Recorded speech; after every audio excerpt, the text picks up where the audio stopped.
But what is deadly serious about it is the Attorney General of the United States of America was not telling the truth to the Congress of the United States.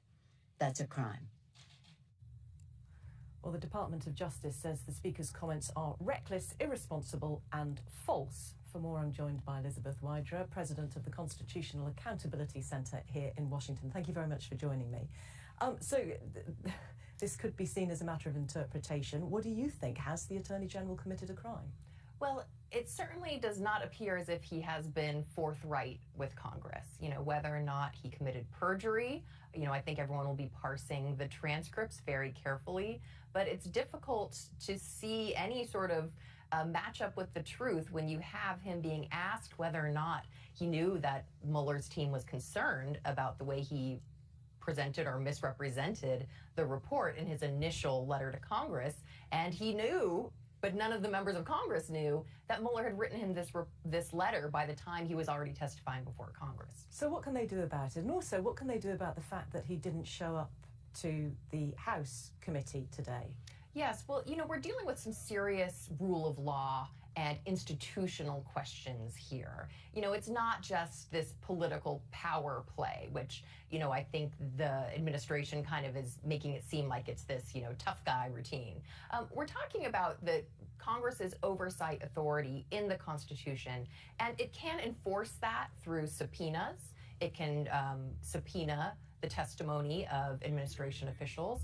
They've already subpoenaed the unredacted Mueller report, and the administration blew past that deadline. And so we're really getting into somewhat uncharted territory with an administration that just wants to stonewall Congress completely, not even with any sort of particular justifications for each subpoena, for example, but just wants to say, no, you can't oversee our actions. And that's just not how the Constitution works.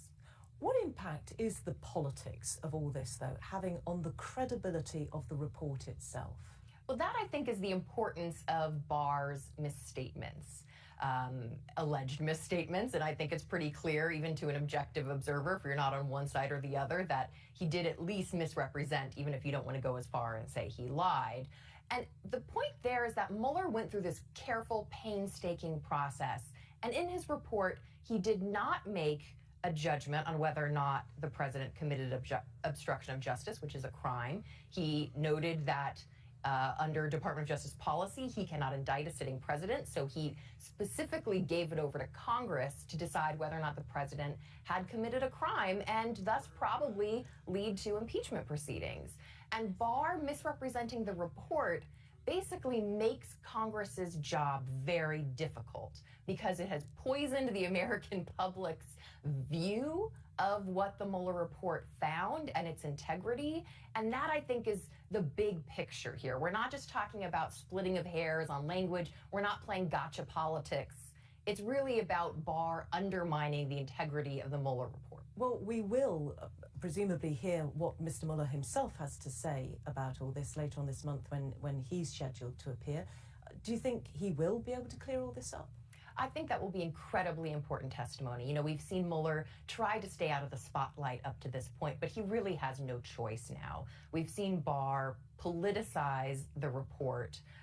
Some people hoped he'd be what we call an institutionalist, but he clearly is, on the president's team politically as well. And so Mueller's testimony is going to be incredibly important so he can clarify for the American people, because yes, it's in the report, but that's a 400-plus page report and not everyone read it. But when you can see someone clarifying what exactly they found, all of the connections between the Trump campaign and Russia, that will be very powerful. Elizabeth Wydra, thank you very much for joining me. Great to be here.